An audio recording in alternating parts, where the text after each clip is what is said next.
নবীর কাছে সুন্দর পোশাক পরিহিত একজন ব্যক্তি আসলেন, আসিয়া তো বসিয়া গেলেন। আসিয়া বললেন, ওগো নবীজি, আপনি আমাকে বলেন দুনিয়াটা কি, দুনিয়া কেমন? কাইফাত দুনিয়া, দুনিয়াটা কেমন?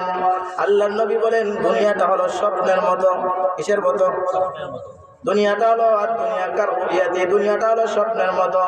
মানে স্বপ্নের অনেক কিছু দেখলেন, রাজা হইয়া গেছি, বাদশা হইয়া গেছি, বাংলাদেশের সংসদে বসিয়া রয়েছি, মন্ত্রী হইয়া গেছি, আমার পাশে সব গোলাম আর গোলাম। সে মাশাআল্লাহ স্বপ্নের ভিতরে দেখতেছেন, কিন্তু আপনার উপরে যে লেপটা দেওয়া ওইটাই সিরা। ঠিক কিনা? বাস্তবতার সাথে স্বপ্নের মিল থাকেনি, অনেক সময় মিল থাকে না।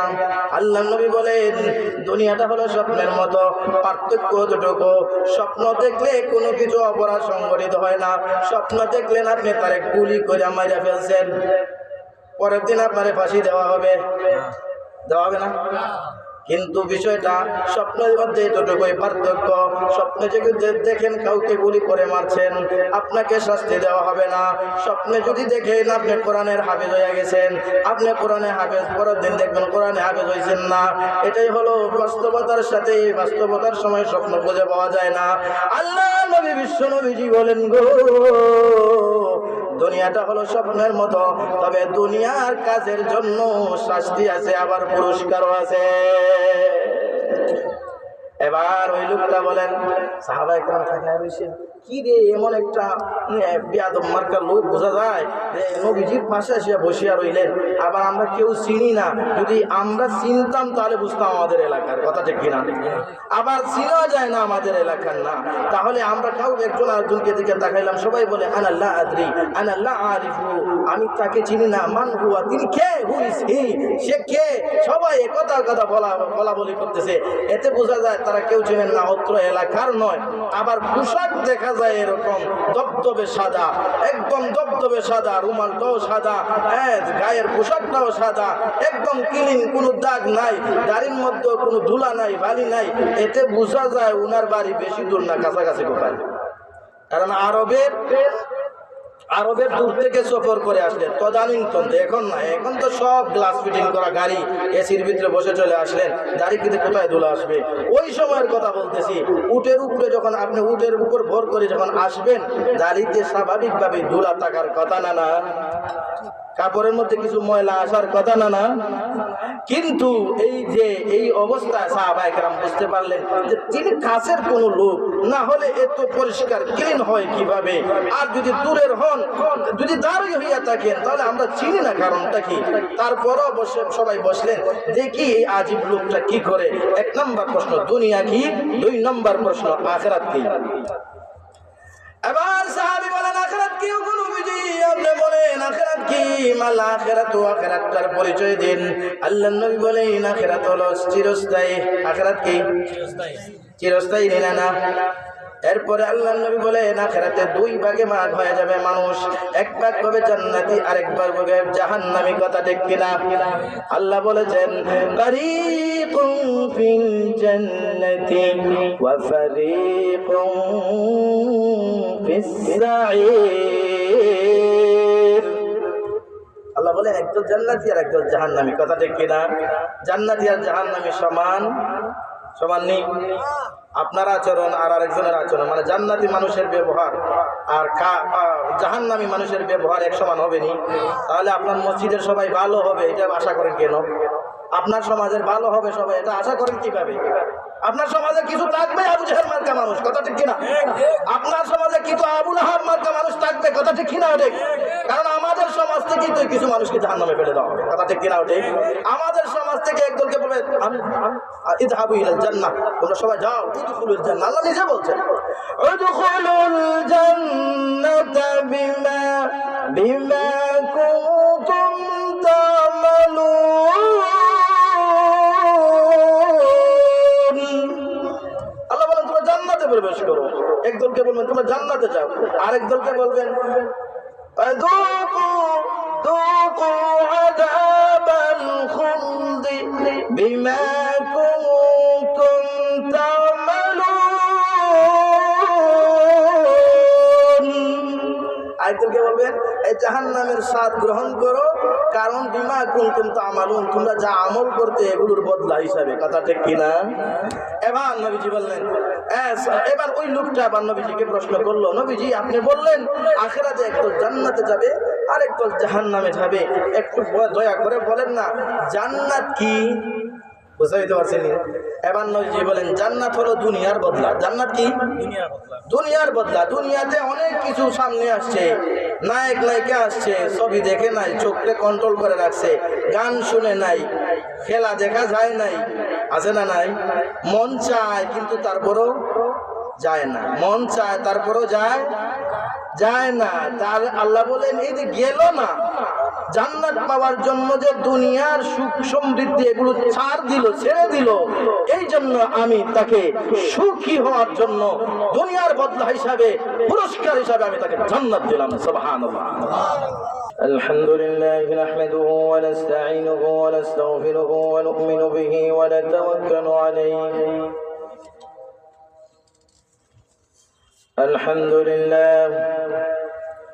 الحمد لله الذي خلق الإنسان.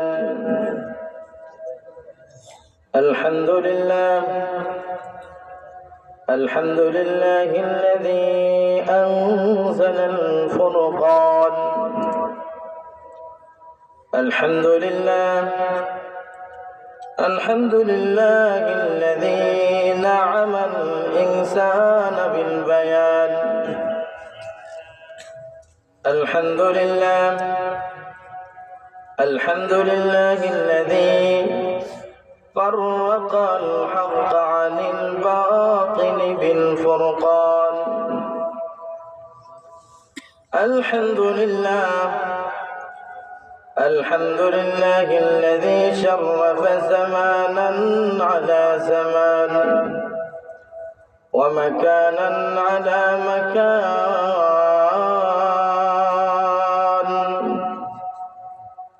الحمد لله الذي عظم أهل الإيمان على أهل الطاغوت والشيطان. نشهد أن لا إله إلا الله وحده لا شريك له ولا شبيه له ولا شبه له ولا مثيل له ولا مثال له، لا في ذاته ولا في صفاته ولا في آياته ولا في ألوهيته ولا في ربوبيته. ومن يشرك بالله فقد ضل ضلالا بعيدا. ثم نشهد أن سيدنا وسندنا ونبينا محمدا عبده ورسوله الذي لا رسالة بعد رسالته ولا نبوة بعد نبوته ولا شريعة بعد شريعته وهو خاتم النبيين.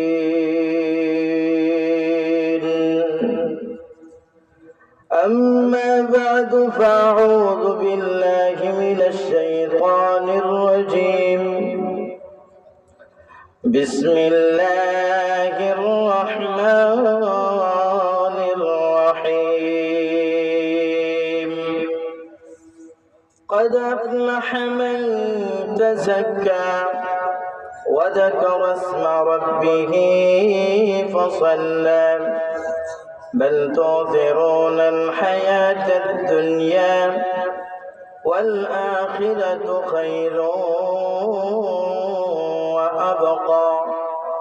إن هذا لفي الصحف الأولى صحف إبراهيم وموسى. قال النبي الكريم والصادق الأمين كن في الدنيا كأنك غريب أو عابر سبيل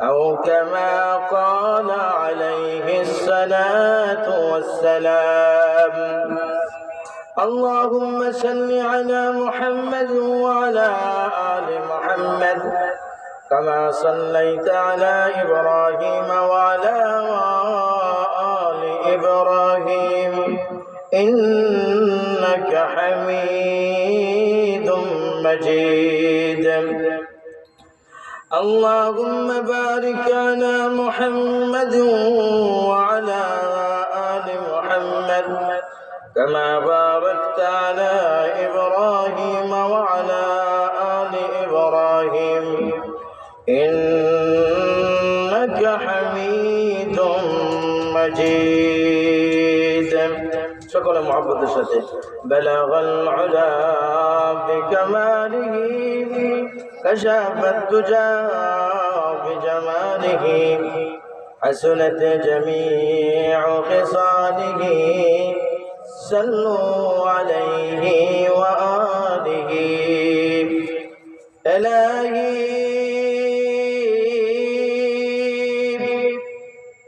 दिखा दे हमें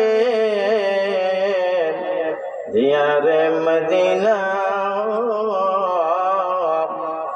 इलाही बना दे हमें गुबार मदीना बलगल उला बिकमालिही कशफत दुजा بجماله حسنت جميع خصاله صلوا عليه وآله سبحان الله الحمد لله لا إله إلا الله سبحان الله الحمد لله لا إله سبحان الله الحمد لله لا إله إلا الله سبحان الله الحمد لله لا إله إلا الله तमाम जगह सृष्टि तुम्हार आकाश माटी सागर पहाड़ तमाम जगह सृष्टि तुम्हार आकाश माटी सागर पहाड़ तुमी पारो माफ करिते गुनाहगारेर गुनाह करी सुबहानाल्लाह अल्हम्दुलिल्लाह ला इलाहा इल्लल्लाह सुबहानाल्लाह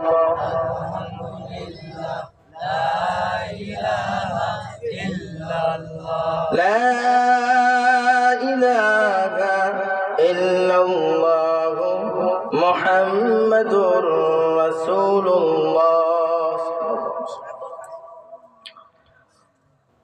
দক্ষিণ যাত্রাবোর্ড আল আকসা মসজিদ যুব কমিটির উদ্যোগে আজকের এই ইসলামী মহাসম্মেলনের সম্মানিত সভাপতিদ্বয় সভাপতিগণ এবং মঞ্চে এবং আমার সামনে উপবিষ্ট দিনী ভাইয়েরা পর্দার আড়ালে এই মুহূর্তে যারা আমাদের আওয়াজ শুনছেন শুনবেন দিনদার মা বোনেরা সর্বপ্রথমে আমরা শুকরিয়া আদায় করে বলি আলহামদুলিল্লাহ। আমাদের মতো আরো হাজার হাজার মানুষ এই এলাকায় আছে না নাই? তাদের মধ্য থেকে আমাদেরকে আল্লাহ তাআলা আসার মতন বসার মতন কথা শোনার মতন তৌফিক দিয়েছেন। এই জন্য কারা কারা বেজার দুই হাত তুলি। কেউ বেজার না তো? আমরা আনন্দিত খুশি, ঠিক কিনা? শুধু খুশি না মহাখুশি? আমাদেরকে আসার তৌফিক দিয়েছেন কে? আমাদেরকে বসার তৌফিক দিয়েছেন কে? আমাদেরকে শোনার মতন কান দিয়েছেন কে? দেখার মতন চোখ দিয়েছেন কে? কথা বলার জন্য জবান দিয়েছেন কে? যিনি এত সব জিনিস নিয়ামত দিয়েছেন সেই আল্লাহর শুকরিয়া আদায় করে আওয়াজ দিয়ে কি বলতে পারবো না আলহামদুলিল্লাহ? আলহামদুলিল্লাহ। আল্লাহ তাআলা আমাকে আপনাকে সবাইকে আসার মতন তৌফিক দিয়েছেন, দুই একটা কথা বলার শোনারও তৌফিক দান করেছেন। কারা কারা কণ্ঠ শোনার জন্য আসছেন দুই হাত তুলেন। কণ্ঠ শোনার জন্য। আওয়াজ ভালো হলে থাকবো, আওয়াজ ভালো না চলে যাব। সত্যি বলছেন? কেউ কণ্ঠ শোনার জন্য না, দিনী আলোচনা শোনার জন্য, কিছু কোরআন এবং সুন্নাহর কথা শোনার জন্য। কারা কারা কোরআন এবং সুন্নাহর কথা শোনার জন্য আসছেন দুই হাত তুলেন। আল্লাহ আমাদের সবাইকে কবুল আর মঞ্জুর করেন। সকলে বলেন আমিন। যেহেতু দিনী কথা শোনার জন্য, দিনী আলোচনা শোনার জন্য আসছি, দিনী মাহফিল কি অন্যান্য নির্বাচনী মাহফিলের মতন হয়? সবার মতন হয়? এলোমেলো বসা হয়? তাহলে দয়া করে একটু কাছাকাছি আসি। যারা দূরে আছেন, মধ্যখানের শয়তানকে বসানোর জায়গা দেওয়ার দরকার। আরো জোরে বলেন। আপনারা দেখছেন এখানে লেখা দাম্মাম ইসলামী বিশ্ববিদ্যালয় সৌদি আরব। অনেকে এই দাম্মাম ইসলামী বিশ্ববিদ্যালয় সৌদি আরব থেকে আসবেন, সবাই ভাবতেছেন হয়তো সৌদি আরবের ওরা অন্য কোনো বয়ান করবে, এমন কোনো আজীব কথা বলবে যেই কথা আমরা শুনি নাই। আসলে আমি আপনাদের সামনে এমন একটা সূরা থেকে তেলাওয়াত করেছি। সূরাটার নাম কি বলতে পারবেন? আমি যে তেলাওয়াত কিন্তু আমার তেলাওয়াত কিন্তু আয়াত কোন সূরা কেউ বলতে পারবেন? সূরাতুল আ'লা, সাব্বিহ ইসমা, ঠিক কি না? আমরা যারা জানি তারা জানি আমাদের ইমাম সাহেব এশার নামাজে এই সূরা বেশি পড়েন, ঠিক কি না? ওটি জুমার নামাজে এই সূরা বেশি পড়েন, ঠিক কি না? ওটি ঈদের নামাজে এই সূরা পড়েন, ঠিক কি না? ওটি ঈদুল ফিতর, ঈদুল আজহা এই সূরা প্রথম রাকাতে এই সূরা পড়েন, কথা ঠিক কি না? ওটি বিতিরের নামাজে এই সূরা পড়ি, কথা ঠিক কি না? ওটি শুধু আমরা না, এই সূরা এই সমস্ত নামাজে পড়া সুন্নত বটে। সুবহানাল্লাহ বলেন। এমন কি বিষয় আছে এই সূরার ভিতরে, আমার তেলাওয়াতকৃত আয়াতের ভিতরে এমন কি বিষয়, যেই বিষয়টা নবী করিম সাল্লাল্লাহু আলাইহি সাল্লাম এশার নামাজে পড়তেন? ভালো করে শুনেন কথাগুলো।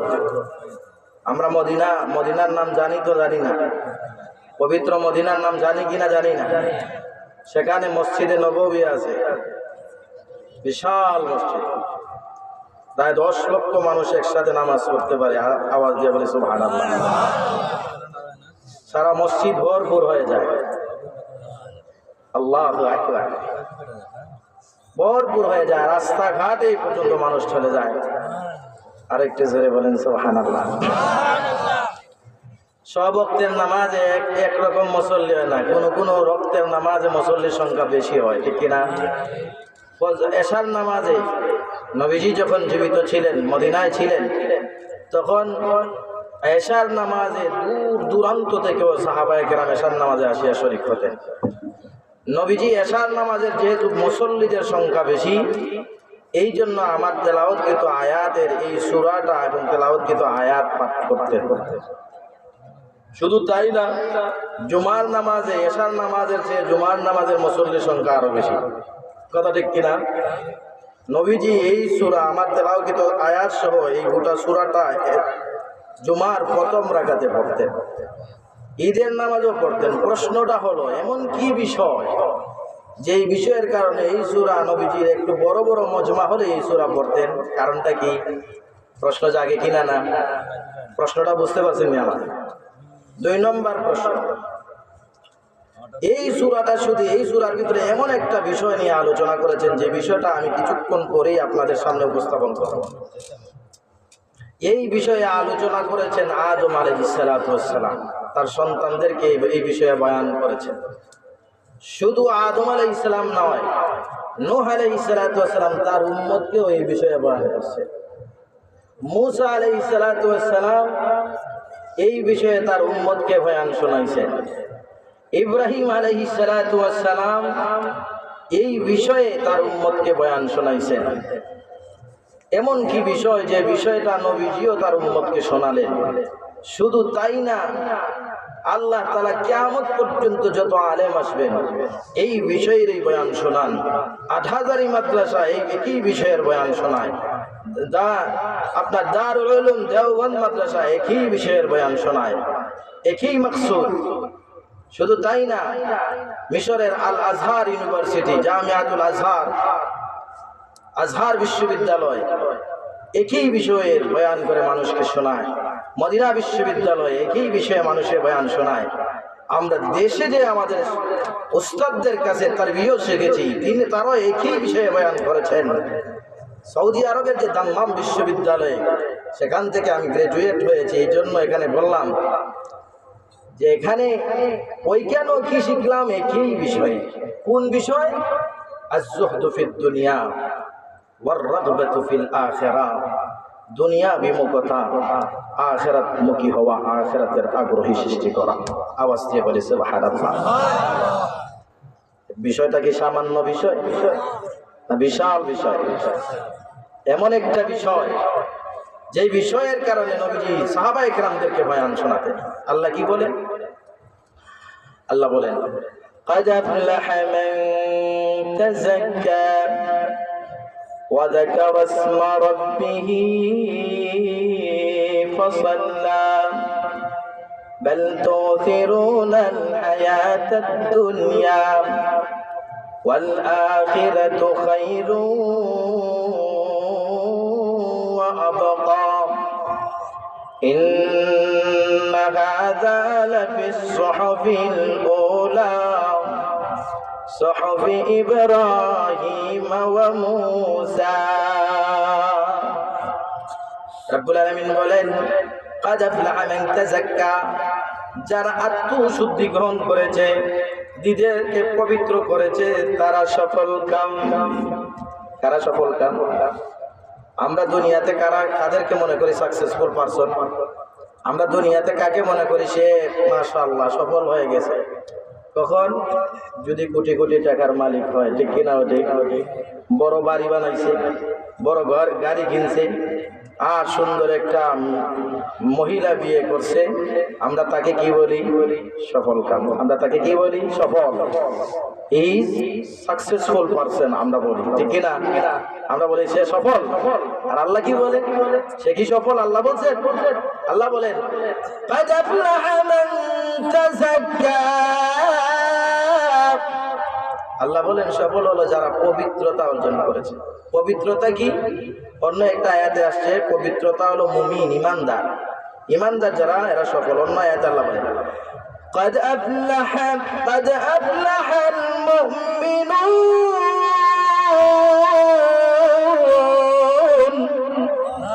আল্লাহ বলেন ইমানদার যারা, তারা সফল। মান তাযাক্কা, তাযাক্কার কয়েকটা ব্যাখ্যা, তিনটা ব্যাখ্যা বলবো। এক নাম্বার ব্যাখ্যা হলো যারা পবিত্র হয়েছে। পবিত্র কারা? ওযু করলে, গোসল করলে, এটা একটা পবিত্র। আর আসল পবিত্র হলো যাদের ভিতরে শিরিক নাই, কুফর নাই। কথা ঠিক কিনা? ঠিক। আসল পবিত্রতা হলো যারা মাজারে গিয়া সেজদা দেয় না। কথা ঠিক কিনা? ঠিক। আসল পবিত্রতা হলো যারা লেংটা বাবার কাছে গিয়া বাচ্চা চায় না। কথা ঠিক কিনা? ঠিক। এটা হলো আসল পবিত্রতা। আর দুই নম্বর আরেকটা পবিত্রতা হলো যাদের হৃদয়ের ভিতরে হিংসা নাই, বিদ্বেষ নাই, গীবত নাই, চগলখড়ি নাই। আসেনি আমাদের সমাজে কিছু মানুষ হিংসু? নাই। আরেকজনের বালাই দেখতেই পারে না, আছে না? নাই। যদি কারো ভিতরে হিংসা থাকে, সে জান্নাতে যাবে নি? আল্লাহ তাকে জান্নাতে যেতে দিবেননি। হিংসা এমন একটা বাজে জিনিস, নবীজি বলেছেন, ইয়াকুম ওয়াল হাসাদ, তোমরা হিংসা থেকে বেঁচে থাকো। ফাইন্নাল হাসাদা ইয়াকুলুল হাসানাত কামা তাকুলুন নারুল হাতাবা। নবীজি বলেছেন তোমরা হিংসা থেকে দূরে থাকো।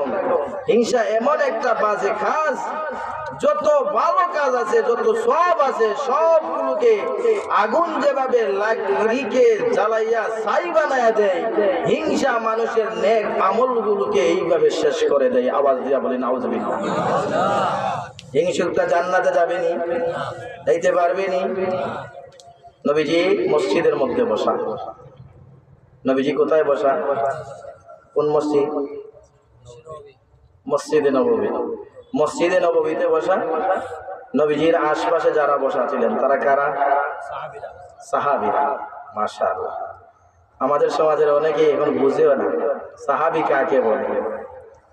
তারা ভালো ভালো খেলোয়াড়ের নাম জানে, নায়ক নায়িকার নাম জানে, কিন্তু 4 জন সাহাবীর নাম যদি বলেন বলতে পারে না। কথা ঠিক কিনা?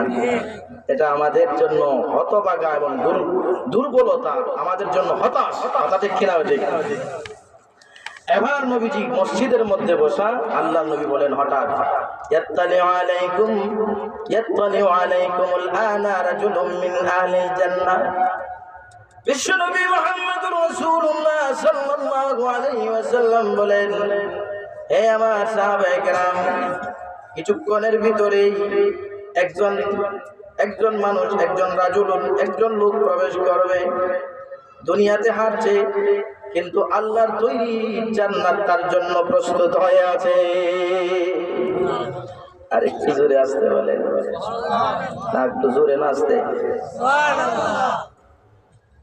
এবার সাহাবায়ে কেরাম নবীজির এই কথা শোনার পরে সাহাবায়ে কেরাম দরজার দিকে তাকায় আছেন।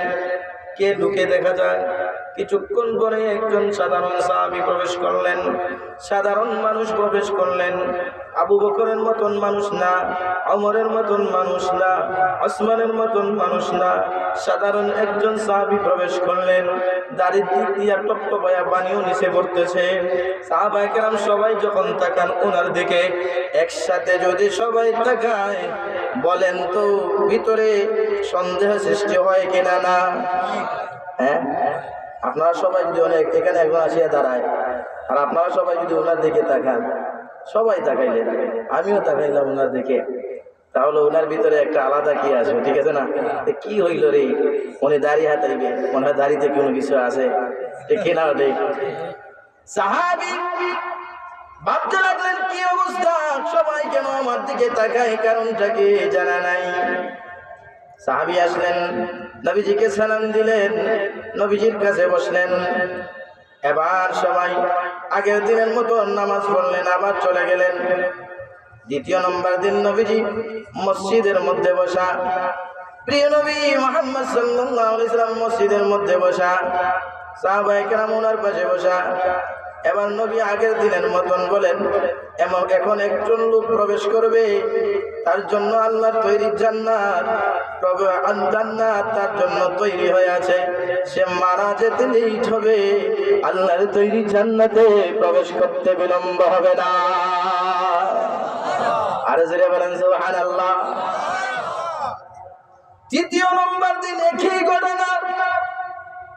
বলেন তো চেয়ারম্যান সাহেব অথবা এমপি সাহেব যদি বলেন তিন দিন যদি লাগাতার আপনার কথা বলে, এলাকার মানুষে কানাকুচি করবে, তার মধ্যে কি আছে যার কারণে চেয়ারম্যান সাহেব ভালো প্রশংসা করেন?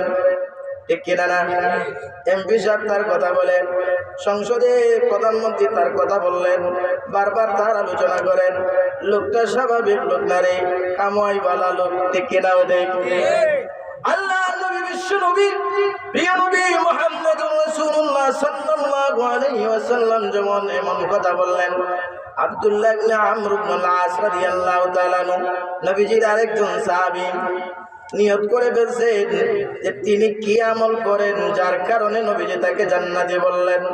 তিনি বললেন, রাত্র যখন হয়ে গেল, আব্দুল্লাহ ইবনে আমর ইবনে আল-আস ওই সাহাবীর বাড়িতে গিয়া বলেন, আনা দাইফুকাল ইয়াউম, আজকের দিনে আমি আপনার মেহমান। আমি আজকের দিনে আপনার কি মেহমান। যাইছে মেহমান, জোরে গিয়া মেহমানদারি, যে মেহমানদারি করাইতেই হবে। ইসলামে মেহমানদারি আছে না নাই? 3 দিন পর্যন্ত মেহমানদারি করানো বাধ্যতামূলক। 3 দিন পরে আপনি যদি না করান কোনো সমস্যা না। বুঝাইতে পারছেন? কোনো মানুষ যদি আপনার ঘরে আসে বসেই যায়, 3 দিন পর্যন্ত মেহমানদারি করাইতেই হবে। সুবহানাল্লাহ, কোন প্রতীক মুসাফির। এবার আব্দুল্লাহ ইবনে আমর ইবনে আস যখন তাকে বললেন আমি আপনার ঘরে মেহমানদারি করতে চাই আজকের রাতে, তিনি বললেন, নবীজির সাহাবী বললেন, আহলান সাহলান বিকা মারহাবান বিকা ইয়া বাইফাল কারীম, এ সম্মানিত মেহমান, আপনাকে স্বাগত, আসেন, আপনি আমার ঘরের মেহমান হিসাবে থাকবেন। ঘরে যা আছে তা নিয়ে আয়োজন করলেন। এশার নামাজের পরে আশার ব্যবস্থা করলেন। এশার নামাজের পরে কি আশা, যারা সৌদি আরবে থাকেন এরা জানে আশা মানে কি, রাতের খাবার। রাতের খাবার ইংলিশে কি বলে? জি, ডিনার, ঠিক আছে না? আর দুপুরের খাবারকে ইংলিশে কি বলে? লাঞ্চ। আরবিতে কি বলে? মাশাআল্লাহ, গাদা। গাদা মানে দুপুরের খাবার। আর সকালের নাস্তারে কি বলে ইংলিশে? ইংলিশে কি বলে? ব্রেকফাস্ট। আর আরবিতে কি বলে? ফতুর। আমরা ইংলিশ জানি কিন্তু আরবি জানি না। হাদিসের পরিভাষা, এগুলো হাদিসে আসছে। ফুতুর, গাদা, আশা। এশার পরে হয় আশা, ঠিক কিনা? ঠিক। এশার পরে আশার খাবার, ঠিক কিনা? দুপুরের রাত্রের খাবারের আয়োজন করলেন, একসাথে খাওয়া দাওয়া করলেন, বিছানা রেডি করলেন, ঘুমায় গেলেন। বলেন তো আব্দুল্লাহ ইবনে আমর ইবনে আস ঘুমাইবার জন্য আসছেন না কোনো কিছু পরীক্ষা করার জন্য আসছেন? ঘুমাইবার জন্য আসছেন নি? যদি ঘুমাইবার জন্য আসতেন নাক ডাকায় ঘুমাইতেন, কথা ঠিক কিনা? ঠিক। কিন্তু আব্দুল্লাহ ইবনে আমর ইবনে আস ঘুমানোর জন্য তো আসেন নাই, নেক আমল দেখার জন্য আসছেন। প্রতিযোগিতা শুরু করে দিয়েছেন, সাবিকু ইলা মাগফিরাতিম মির রাব্বিকুম। সাহাবায়ে কেরামের ভিতরে প্রতিযোগিতা হয় আল্লাহর কাছে কে বেশি ভালো হতে পারে, কে বেশি নেক আমল নিয়ে যেতে পারি, কে বেশি সাদাকা নিয়ে যেতে পারি। সাহাবায়ে কেরামের ভিতরে প্রতিযোগিতা ছিল ওইটা, কথা ঠিক কিনা? ওঠে। আর আমাদের ভিতরে প্রতিযোগিতা জমিন কে বেশি কিনতে পারে, কথা ঠিক কিনা? ঠিক। কার বাড়ি সবচেয়ে বেশি সুন্দর হয়? আগের ছিল মাটির ঘর, বানাইলাম পাকা ঘর, এখন আছে পাকা ঘর। কয় পাকা ঘরে হবে না, টাইসওয়ালা ঘর লাগবে, ঠিক না? পাকা ঘর টিন আগে ছিল, উপরে টিন, নিচ সাইড ছিল পাকা।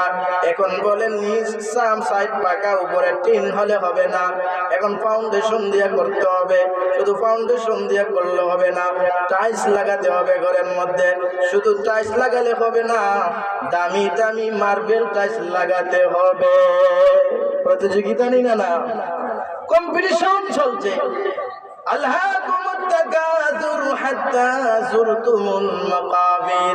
আল্লাহ বলেন তোমরা কম্পিটিশন চলছে। আগে কম্পিটিশন কি কয়? আমার 5 ছেলে। আর কি কম্পিটিশন কয়? আমার বাড়ি সুন্দর। আর কি কম্পিটিশন কয়? আমার ঘর সুন্দর। আর কয় কি কম্পিটিশন কয়? আমার বউ সুন্দর। আর কি কম্পিটিশন কয়? আমার জমিন বেশি। আর কি কম্পিটিশন কয়? আমার ছেলে সৌদি আরব থাকে। আমার কি কম্পিটিশন কয় রে? তোর ছেলে সৌদি আরব থাকে, মিডিল ইস্ট। আমার ছেলে ইউরোপ থাকে, ইতালি থাকে। আমার ছেলে আমেরিকা থাকে। আমার ছেলে ইংল্যান্ড থাকে। প্রতিযোগিতা চলছে কি চলছে না? আর জোরে বলেন। সাহাবায়ে কেরাম এটা প্রতিযোগিতা করতেন না। সাহাবায়ে কেরামের প্রতিযোগিতা ছিল কে বেশি আমল করতে পারে। উনি শুধু ফজরের নামাজ জামাতে পড়ে, আমি তাহাজ্জুদ পড়ব, এটা ছিল সাহাবায়ে কেরামের আমল, কথা ঠিক কিনা? ঠিক। আমার বন্ধুরা, মুরব্বী বাবা যান, ভালো করে শুনেন।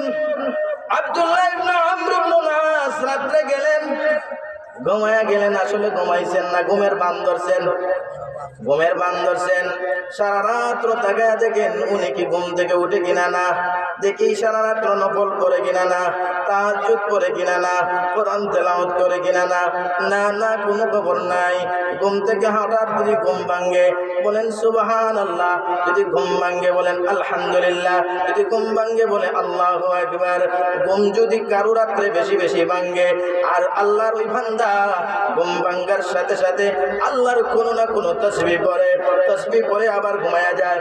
এইভাবে যদি ফজরের নামাজ ফজরের সাথে ফজরের নামাজ জামাতের সাথে আদায় করে সারা রাত্র নফল ইবাদত করলে যে সওয়াব আল্লাহ তার আমলনামায় সেই সওয়াব দান করবেন। আর জোরে বলেন সুবহানাল্লাহ। আব্দুল্লাহ ইবনে আমর ইবনে আল-আস রাদিয়াল্লাহু তাআলা আনহু তাকে দেখেন তিনি ঘুম থেকে উঠলেন কি উঠলেন না, দেখেন না ঘুম থেকে উঠলেন না, ফজরের কিছু আগ মুহূর্তে উঠলেন, ওযু করলেন, তাহাজ্জুদ করলেন, এরপরে ফজরের নামাজ পড়লেন অথবা ফজরের নামাজ পড়লেন, মসজিদে নববীতে চলে গেলেন, ফজরের নামাজ পড়লেন। আব্দুল্লাহ ইবনে আমর ইবনে আল-আস বললেন, নবীজি বললেন উনাকে তো জান্নাতের সার্টিফিকেট কে দিয়েছেন? আল্লাহ এবং আল্লাহ রাসূল, ঠিক কিনা? নবীজি জান্নাতের সার্টিফিকেট দিয়েছেন।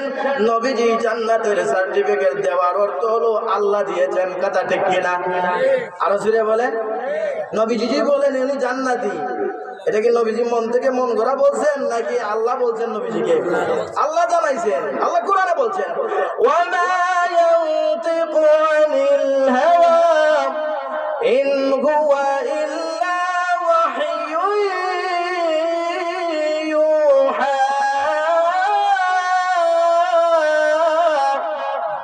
আল্লাহ বলেন নবীজি কোনো মন গড়া কোনো কথা বলেন না, নবীজি যা বলেন আল্লাহর পক্ষ থেকে ওহী পাওয়ার পরেই বলেন, কথা ঠিক কিনা? ওঠে।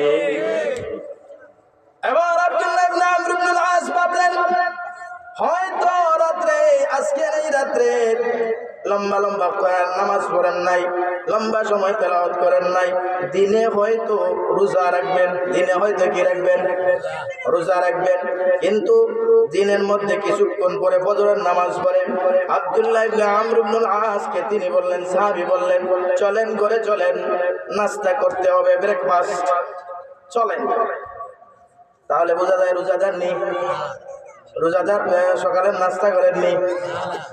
যারা নাস্তা করে সকালে এরা রোজাদার নাই, বোঝা যায়, ঠিক কিনা? ঠিক। আব্দুল্লাহ ইবনে আমর ইবনে আল-আস বলেন আমি বুঝতে পারলাম তিনি দিনের বেলা রোজাও রাখেন নাই। এরপরে পরের দিন আব্দুল্লাহ ইবনে আমর ইবনে আল-আস ভাবলেন প্রথম দিন হয়তো পড়েন নাই, কোনো কারণবশত ভর্তি হতে পারে। যারা নিয়মিত পড়ে সারা রাত তেলাওয়াত করে তারাদেরও তো মাঝে মাঝে ঘুমাইতে হয়, ঠিক কিনা? এবার আব্দুল্লাহ ইবনে আমর ইবনে আল-আস দ্বিতীয় নম্বর রাত্রে আসলেন, তৃতীয় নম্বর রাত্রে আসলেন, 3 দিন রাত্রে আসার পরে আব্দুল্লাহ ইবনে আমর ইবনে আল-আস ডাক দিয়া বলেন ওগো নবীজির সাহাবী, আমি নিজেই নবীজির জবান থেকে শুনেছি আল্লাহ তাআলার নবী বলেছেন আপনি জান্নাতে। 3 দিন আপনার কাছে ছিলাম, আপনার ঘরে মেহমানদারি করলাম, এমন কোনো আমল দেখলাম নাই যে আমলটা আমাদের চেয়ে বেশি। আমরা নামাজ পড়ি, আপনিও নামাজ পড়লেন, আমরা মাঝে মধ্যে তেলাওয়াত করি, আপনিও তেলাওয়াত করলেন, আমরা মাঝে মধ্যে রোজা রাখি, আপনিও মাঝে মধ্যে রোজা রাখেন, আপনি ফরজ বিধানগুলো পালন করলেন, আমরা ফরজ বিধানগুলো পালন করলাম। এমন কি আমল করেন যে আমলের কারণে দুজাহানের সরদার বিশ্ব নবীজি আপনাকে জান্নাতের সার্টিফিকেট দিয়েছেন? এমন কি আমল আছে যে আমলের কারণে নবীজি আপনাকে জান্নাতের সার্টিফিকেট দিয়েছেন? তিনি বলেন আমার কোনো আমল নাই, আমি সাধারণ মানুষ, সাধারণ কৃষক মানুষ, খেজুর গাছে কিছু কাজ করি, দিন বেলা উট থাকলে উট লালন পালন করি, স্বাভাবিক, আমি সাধারণ, আমি এত বড় মুহাদ্দিসও না, এত বড় আলেমও না, মুফতিও না, আমি সাধারণ একজন সাহাবী। তবে আমার একটা আমল আছে, দেখেন এই আমলটাই হইতে পারে সম্ভবত। এই আমল, আমি কারো প্রতি হিংসা বিদ্বেষ রাখি না। আর জোরে বলে এটা হলো জান্নাতি মানুষের নমুনা। যাদের ভিতরে দেখবেন একটু বেশি হিংসা, আপনি আজকেই শুধরাইয়া নেন, জান্নাতি হিংসুক মানুষ জান্নাতে যেতে পারবে? আরো জোরে বলেন, হিংসুক মানুষ জান্নাতে যেতে পারবে? কারো ভিতরে থাকলে তওবা করার দরকার আছে না নাই? না কবরে গিয়ে তওবা করবেন? কবরে গিয়ে তওবা করলে কবুল হবে নি? হবে। এখন যদি পরাজিত দল তওবা করে কাজ হবে? আর গদি পাওয়ার সম্ভাবনা। কিন্তু যদি আগে তওবা হতেন, আলেমদেরকে ছাড়িয়ে দিতেন, জুলুম নির্যাতন করতেন না, শাইখুল হাদিসকে জেলের মধ্যে এভাবে নির্যাতন করতেন না, হাজার হাজার আলেমদেরকে ওযুর তাহাজ্জুদের জন্য ওযুর পানি থেকে বঞ্চিত না করতেন, তাদের পরিবার থেকে যদি বঞ্চিত না করতেন, অনেক আলেমদেরকে মিথ্যা মামলা দিয়ে হয়রানি না করতেন, আপনারাও দেশ থেকে পলায়ন করতে হতো না, কথা ঠিক কিনা? আফসোস, আমরা হুঁশ থাকতে হুশের কাজ করি না, বেহুশের কাজ করি। কথা ঠিক কিনা? দেখছেন নি এখন ইসকন আসছে, ইসকন আমাদের মুসলমানের একটা সন্তানকে হত্যা করছে, দেখছেন নি? জবাই করে হত্যা করছে। আমরা কি এই দেশে সংখ্যা গরিষ্ঠ না সংখ্যা লঘু? আমরা সংখ্যা গরিষ্ঠ, ঠিক কিনা? আকসারিয়াত, আমরা আকালিয়াত নাই। আমরা 90% উপরে প্লাস 90+ হলো মুসলমান, ঠিক কিনা? ওটি এদেশে যদি মুসলমানরা প্রস্রাব করে, বহু বাতিল্লা সেই প্রস্রাবের সাথে ব্যঙ্গের মতো ভেসে যাবে। কথা ঠিক কিনা? কিন্তু আমরা কি আইন হাতে তুলছি? আমরা মুসলমানরা আইনের শ্রদ্ধা করি কিনা? না। আইনের প্রতি আমাদের সম্মান আছে না নাই? যদি সম্মান না থাকতো, যে ইসকন বারবার সাম্প্রদায়িক দ্বন্দ্ব সৃষ্টি করার চেষ্টা করেছিল, অনেক আগে করেছে, আপনারা জানেন না? ওই ইসকন স্বামীবাগ, ঢাকা স্বামীবাগে মসজিদের তারাবির নামাজ কয়েকদিন বন্ধ করে রেখে দিয়েছে। আর জোরে বলেন নাউজুবিল্লাহ। মুসলমানের দেশ, আমরা কোন অবস্থায় ছিলাম? জালিম থেকে রক্ষা করেছেন কে? আর জোরে বলেন কে? আগামীকাল বিজয় দিবস, ঠিক কিনা? ঠিক। বিজয় দিবসে শুধু নাচবেন আর গান গাইবেন, দোল নিবেন, ঠিক কিনা? ঠিক না বেঠিক? আরো জোরে বলেন বেঠিক। ঠিক হলো। বিজয় দিবসের দিন কি করবেন? আল্লাহর কাছে শুকরিয়া আদায় করবেন। আল্লাহ, ৭১ জালিমদের থেকে যেভাবে তুমি রেহাই দিয়েছো, ২৪-এও তুমি জালিমদের থেকে আমাদেরকে হেফাজত করেছো। কথা ঠিক কিনা? আল্লাহ তাআলা আমাদেরকে হেফাজত করেছেন। এই জন্য আমাদের কাজটা কি? আল্লাহ বলছেন এগুলো Islam is the complete code of life. আমরা ইসলাম সম্পর্কে জানি না, এই জন্য সমস্যা। আমরা মনে করি সনাতন ধর্মী, ইহুদি ধর্ম, খ্রিস্টান ধর্ম, ওইটার মতো ইসলাম একটা ধর্ম। ইসলাম সেটার মতো নয়। ইসলামের সব কিছুর সমাধান আছে না নাই? ইসলামে অর্থনীতির সমাধান আছে না? ইকোনমিক্সের আছে না নাই? আমাদের নিজস্ব ইকোনমিক্স থিওরি আছে। ওলামায়ে কেরাম জানেন, কিতাবুল বুয়ু বিজনেস অধ্যায় আছে, বিজনেস অধ্যায়। কিতাবুল বুয়ু প্রত্যেক মাদ্রাসায় কিতাবুল বুয়ুতে পড়ানো হয়, কিতাবুল বুয়ু পড়ানো হয়। এই কিতাবুল বুয়ুটা যদি স্কুল, কলেজ, ইউনিভার্সিটিতে পড়ানো হতো, তাহলে এদেশে সিন্ডিকেটের নামে দুর্নীতি হতো না। কথা ঠিক কিনা? ওঠে। আমরা কিতাবুল বই পড়ি, মানে বিজনেস অধ্যায়, কিভাবে ব্যবসা করবেন, বাণিজ্য করবেন। আমরা পড়ি, ব্যবসা করেন আপনারা, ঠিক কিনা? যারা পড়ে তারা ব্যবসা করে না, যারা ব্যবসা করে তারা পড়ে না। সমস্যা তো এই জায়গায়। যদি স্কুল কলেজে ওইখানে পড়ানো হতো যে বিজনেস এইভাবে করতে হবে, একালা এইভাবে করতে হবে। আজকে যদি আপনি যান একটা লাইন, আপনি দেখবেন আমাদের যে দেশের সমাজের, আমি সৌদি আরবের কথা বলি, ছোট্ট একটা বলি। আল্লাহ নবীজি বলছেন, সত্যবাদী ব্যবসায়ী কার সাথে থাকবে? তার হাসর নাসর হবে মান নবিয়্যিন ওয়া সিদ্দিকিন ওয়া শুহাদা, নবীদের সাথে তার হাসর হবে। কথা বলেন সুবহানাল্লাহ। শহীদদের সাথে তার হাসর হবে। শুধুমাত্র ব্যবসায়ী বলছেন না, সত্যবাদী বলছেন? সত্যবাদী ব্যবসায়ী।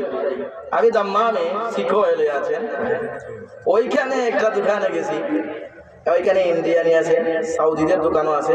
আলহামদুলিল্লাহ, যেহেতু আমি সেখানে স্টাডি করেছি, ভালো আরবি বলতে পারি।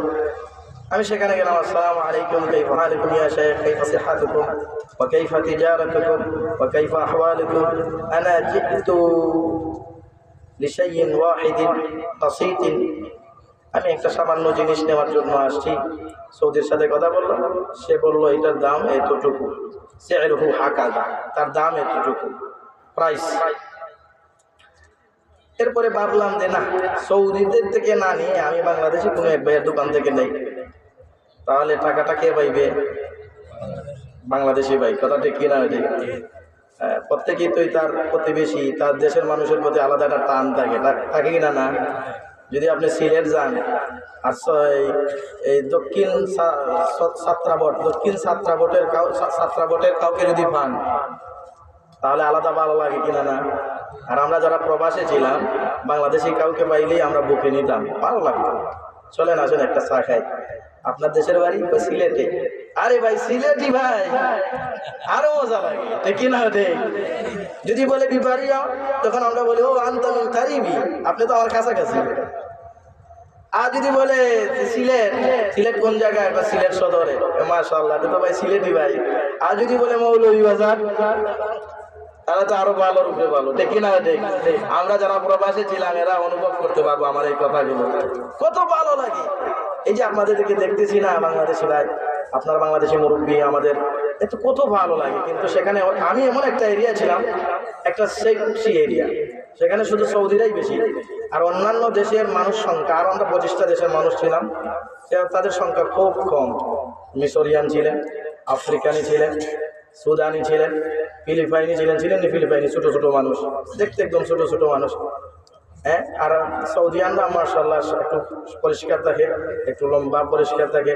পাকিস্তানিরা তো আরো বেশি মাশাআল্লাহ, সেই দাস আমারা, যারা 71-এ আমাদের উপরে গুলি চালাইছে, ঠিক কিনা? ঠিক।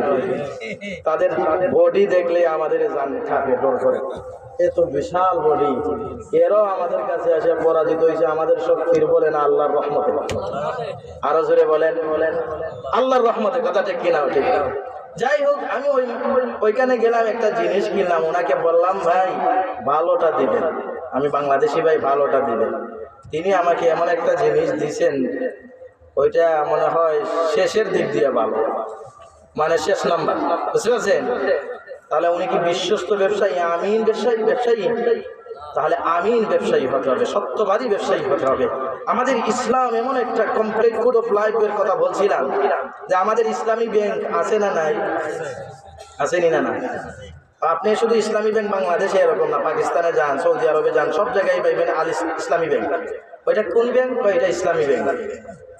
আচ্ছা, বাংলাদেশ বলেন, ইন্ডিয়া বলেন, পাকিস্তান বলেন, আরো বিভিন্ন দেশে আছে, সেখানে শুনছেন নি সনাতনী ব্যাংক, খ্রিস্টান ব্যাংক, ইয়াহুদি ব্যাংক, কেন নাই? কারণ তাদের ধর্মেই তো এই অর্থনীতি নিয়ে আলোচনা করে নাই, ব্যাংক বানাইবে কোথায় থেকে, কথা ঠিক কিনা? ওঠে। এই জন্য আমাদের ইসলাম হচ্ছে, Islam is the complete code of life, পরিপূর্ণ বিধানের নাম। আওয়াজ দিয়ে বলেন, কথা ঠিক কিনা? ওঠে। সাহাবী বললেন, এই নবীজির সাহাবী, আমার ভিতরে কারো প্রতি হিংসা নাই, বিদ্বেষ নাই, এই জন্য মনে হয় সম্ভবত নবীজি আমাকে জান্নাতি বলেছেন। আসলে এই কথাটি, হিংসুরা জান্নাতে যেতে পারবে না। এই জন্য আল্লাহ বলেছেন, কাদ আফলাহা মান তাযাক্কা, যারা পবিত্রতা অর্জন করেছে, অর্থাৎ হৃদয়ের ভিতরে হিংসা রাখে না, গীবত রাখে না, চুগল করে রাখে না, তাদেরকে জান্নাত দিবেন কে? আর জোরে বলেন, দুনিয়ার বিমুখতার দরকার আছে না নাই? বিশ্ব নবীজির কাছে বিশ্ব নবীজি বসা, হঠাৎ করে একজন সুন্দর পোশাক পরিহিত, সুন্দর পোশাক, দপদপে চেহারা, তিনি আসিয়া নবীজির কাছে বসলেন। আচ্ছা, নবীজির কাছে যদি কেউ বসে তাহলে বোঝা যায় তার পজিশন মনে হয় ভালো, ঠিক কিনা? না হলে তো দূরে বসার কথা। এখানে আসিয়া বসছেন, তাহলে বোঝা যায় তিনি এলাকার মুরব্বীর একজন গণ্যমান্য মুরব্বীর, কথা ঠিক কিনা? ঠিক। সম্মানিত ব্যক্তি, কথা ঠিক কিনা? ঠিক। আল্লাহ নবী বিশ্ব নবীজির কাছে সুন্দর পোশাক পরিহিত একজন ব্যক্তি আসলেন, আসিয়া তো বসিয়া গেলেন, আসিয়া বললেন, ওগো নবীজি, আপনি আমাকে বলেন দুনিয়াটা কি, দুনিয়া কেমন? কাইফাত দুনিয়া, দুনিয়াটা কেমন? আল্লাহর নবী বলেন, দুনিয়াটা হলো স্বপ্নের মতো। কিসের মতো? দুনিয়াটা হলো, আর দুনিয়া কার ইয়াতে, দুনিয়াটা হলো স্বপ্নের মতো। মানে স্বপ্নের অনেক কিছু দেখলেন, রাজা হইয়া গেছি, বাদশা হইয়া গেছি, বাংলাদেশের সংসদে বসিয়া রয়েছি, মন্ত্রী হইয়া গেছি, আমার পাশে সব গোলাম আর গোলাম। সে মাশাআল্লাহ স্বপ্নের ভিতরে দেখতেছেন, কিন্তু আপনার উপরে যে লেপটা দেওয়া ওইটাই সিরা, ঠিক কিনা? বাস্তবতার সাথে স্বপ্নের মিল থাকেনি, অনেক সময় মিল থাকে না। আল্লাহ নবী বলেন, দুনিয়াটা হলো স্বপ্নের মতো, পার্থক্য যতটুকু, স্বপ্ন দেখলে কোনো কিছু অপরাধ সংঘটিত হয় না। স্বপ্ন দেখলেন আপনি তারে গুলি করে মাইরা ফেলছেন, পরের দিন আপনারে ফাঁসি দেওয়া হবে, দেওয়া হবে না? কিন্তু বিষয়টা স্বপ্নের মধ্যে এতটুকুই পার্থক্য। স্বপ্নে যদি দেখেন কাউকে গুলি করে মারছেন, আপনাকে শাস্তি দেওয়া হবে না। স্বপ্নে যদি দেখেন আপনি কোরআনের হাফেজ হয়ে গেছেন, আপনি কোরআনে হাফেজ, পরের দিন দেখবেন কোরআনে হাফেজ হয়েছেন না। এটাই হলো বাস্তবতার সাথে, বাস্তবতার সময় স্বপ্ন খুঁজে পাওয়া যায় না। আল্লাহ নবী বিশ্ব নবীজি বলেন গো, দুনিয়াটা হলো স্বপ্নের মতো, তবে দুনিয়ার কাজের জন্য শাস্তি আছে, আবার পুরস্কারও আছে। এবার ওই লোকটা বলেন, সাহাবায়ে কেরাম থাকে রইছেন, কি রে এমন একটা বেয়াদব মার্কার লোক, বোঝা যায় যে নবীজির পাশে এসে বসিয়া রইলেন, আবার আমরা কেউ চিনি না। যদি আমরা চিনতাম তাহলে বুঝতাম আমাদের এলাকার কথা, ঠিক কিনা? আবার চিনা যায় না আমাদের এলাকার না, তাহলে আমরা কাউ একজন আরেকজনকে দিকে তাকাইলাম, সবাই বলে আনাল্লাহ আদরি আনাল্লাহ আরিফু, আমি তাকে চিনি না, মান হুয়া, তিনি কে, হু ইজ হি, সে কে, সবাই একথা কথা বলা বলি করতেছে। এতে বোঝা যায় তারা কেউ চিনেন না, অত্র এলাকার নয়। আবার পোশাক দেখা যায় এরকম দবদবে সাদা, একদম দবদবে সাদা, রুমালটাও সাদা, গায়ের পোশাকটাও সাদা, একদম ক্লিন, কোনো দাগ নাই, দাড়ির মধ্যে কোনো ধুলা নাই, বালি নাই। এতে বোঝা যায় উনার বাড়ি বেশি দূর না, কাছাকাছি কোথায়। কারণ আরবের দূর থেকে সফর করে আসলেন তদানীন্তন, এখন না, এখন তো সব গ্লাস ফিটিং করা গাড়ি, এসির ভিতরে বসে চলে আসলেন, গাড়ি কিন্তু কোথায় ধুলা আসবে। ওই সময়ের কথা বলতেছি, উটের উপরে যখন আপনি উটের উপর ভর করে যখন আসবেন, গাড়িতে স্বাভাবিকভাবে ধুলা থাকার কথা না, না কাপড়ের মধ্যে কিছু ময়লা আসার কথা না, না। কিন্তু এই যে এই অবস্থায় সাহাবায়ে কেরাম বুঝতে পারলেন যে তিনি কাছের কোনো লোক না হলে এত পরিষ্কার ক্লিন হয় কিভাবে। আর যদি দূরের হন, যদি দাঁড়িয়ে হইয়া থাকেন, তাহলে আমরা চিনি না কারণটা কি। তারপরও বসে সবাই বসলেন, দেখি এই আজীব লোকটা কি করে। এক নম্বর প্রশ্ন দুনিয়া কি, দুই নম্বর প্রশ্ন আখিরাত কি। এবার সাহাবী বলেন আখিরাত কি গো নবীজি, আপনি বলেন আখিরাত কি। মাল আখিরাত, আখিরাতটার পরিচয় দিন। আল্লাহর নবী বলেন আখিরাত হলো চিরস্থায়ী। আখিরাত কি? চিরস্থায়ী না। এরপরে আল্লাহর নবী বলেন আখিরাতে দুই ভাগে ভাগ হয়ে যাবে মানুষ, এক ভাগ হবে জান্নাতি, আরেক ভাগ হবে জাহান্নামী। কথা ঠিক কিনা? আল্লাহ বলেছেন ফারিকুন ফিল জান্নাতি ওয়া ফারিকুন ফিস সাঈর। আল্লাহ বলেন একদল জান্নাতি আর একদল জাহান্নামী। কথা ঠিক কিনা? জান্নাতি আর জাহান্নামী সমান নেই। আপনার আচরণ আর আরেকজনের আচরণ, মানে জান্নাতি মানুষের ব্যবহার আর জাহান্নামী মানুষের ব্যবহার এক সমান হবে নি। তাহলে আপনার মসজিদের সবাই ভালো হবে এটা আশা করেন কেন? আপনার সমাজের ভালো হবে সবাই এটা আশা করেন কিভাবে? আপনার সমাজে কিছু থাকবে আবু জাহেল মার্কা মানুষ। কথা ঠিক কিনা? আপনার সমাজে কিছু আবু লাহাব মার্কা মানুষ থাকবে। কথা ঠিক কিনা? ওঠে। কারণ আমাদের সমাজ থেকে তো কিছু মানুষকে জাহান্নামে ফেলে দেওয়া হবে। কথা ঠিক কিনা? ওঠে। আমাদের সমাজ থেকে একদলকে বলবে ইযহাবু ইলাল জান্নাহ, তোমরা সবাই যাও উদখুলুল জান্নাহ। আল্লাহ নিজে বলছেন উদখুলুল জান্নাতা বিমা কুনতুম তা'মালুন। আল্লাহ বলেন তোমরা জান্নাতে প্রবেশ করো। একদলকে বলবেন তোমরা জান্নাতে যাও, আরেক দলকে বলবেন যুকু আযাবাল খুলদি বিমা কুনতুম তা'মালুন। আরেকদলকে বলবেন এই জাহান্নামের স্বাদ গ্রহণ করো, কারণ বিমা কুনতুম তা'মালুন, তোমরা যা আমল করতে এগুলোর বদলা হিসাবে। কথা ঠিক কিনা? এবার নবীজি বললেন, এবার ওই লোকটা আবার নবীজিকে প্রশ্ন করলো, নবীজি আপনি বললেন আখিরাতে একদল জান্নাতে যাবে আর একদল জাহান্নামে যাবে, একটু দয়া করে বলেন না জান্নাত কি? বুঝাইতে পারছেন? এবার নবীজি বলেন জান্নাত হলো দুনিয়ার বদলা। জান্নাত কি? দুনিয়ার বদলা। দুনিয়াতে অনেক কিছু সামনে আসছে, নায়ক নায়িকা আসছে, ছবি দেখে নাই, চোখকে কন্ট্রোল করে রাখছে, গান শুনে নাই, খেলা দেখা যায় নাই, আছে না নাই? মন চায় কিন্তু তারপরও যায় না, মন চায় তারপরও যায় না। তার আল্লাহ বলেন এই যে গেল না, জান্নাত পাওয়ার জন্য যে দুনিয়ার সুখ সমৃদ্ধি এগুলো ছেড়ে দিল, এই জন্য আমি তাকে সুখী হওয়ার জন্য দুনিয়ার বদলা হিসাবে, পুরস্কার হিসাবে আমি তাকে জান্নাত দিলাম। সুবহানাল্লাহ। এরপরে বললেন নবীজি আপনি বলেন জাহান্নাম। জাহান্নাম কি? নবীজি বলেন জাহান্নামও দুনিয়ার বদলা। জাহান্নাম কি? দুনিয়ার বদলা। মানে কি? জান্নাত দুনিয়ার বদলা বললেন, জাহান্নাম দুনিয়ার বদলা। কারণটা কি?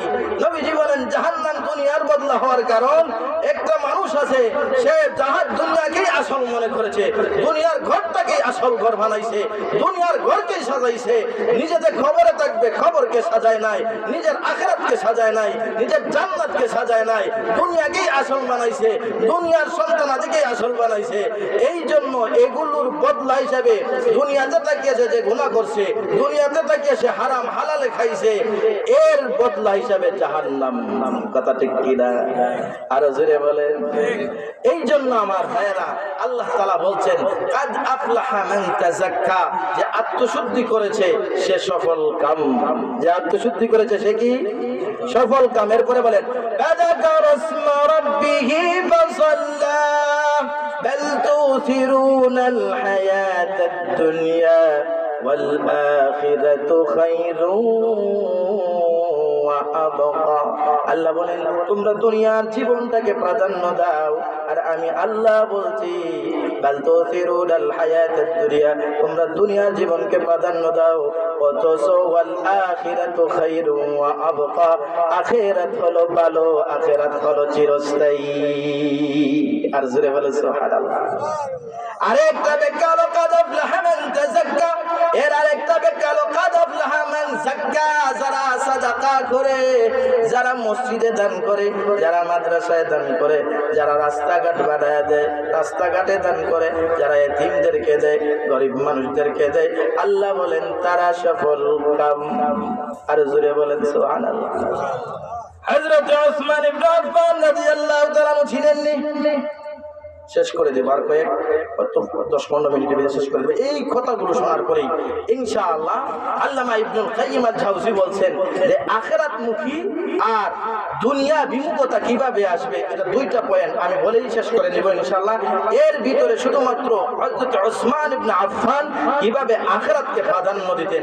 এক হাদিসে আল্লাহর নবীজি বলেছেন তোমরা তো দুনিয়ার জন্য পাগল পাগল পাগল, অথচ মা আকালতা ওয়া মা লাবিসতা ওয়া মা তাসাদ্দাকতা, তুমি যা খেয়েছো, তুমি যা পরিধান করেছো, আর তুমি যা আল্লাহর রাস্তায় দান করেছো, এইগুলো তোমার, বাকি সবগুলো তোমার আওলাদের। কথা ঠিক কি না?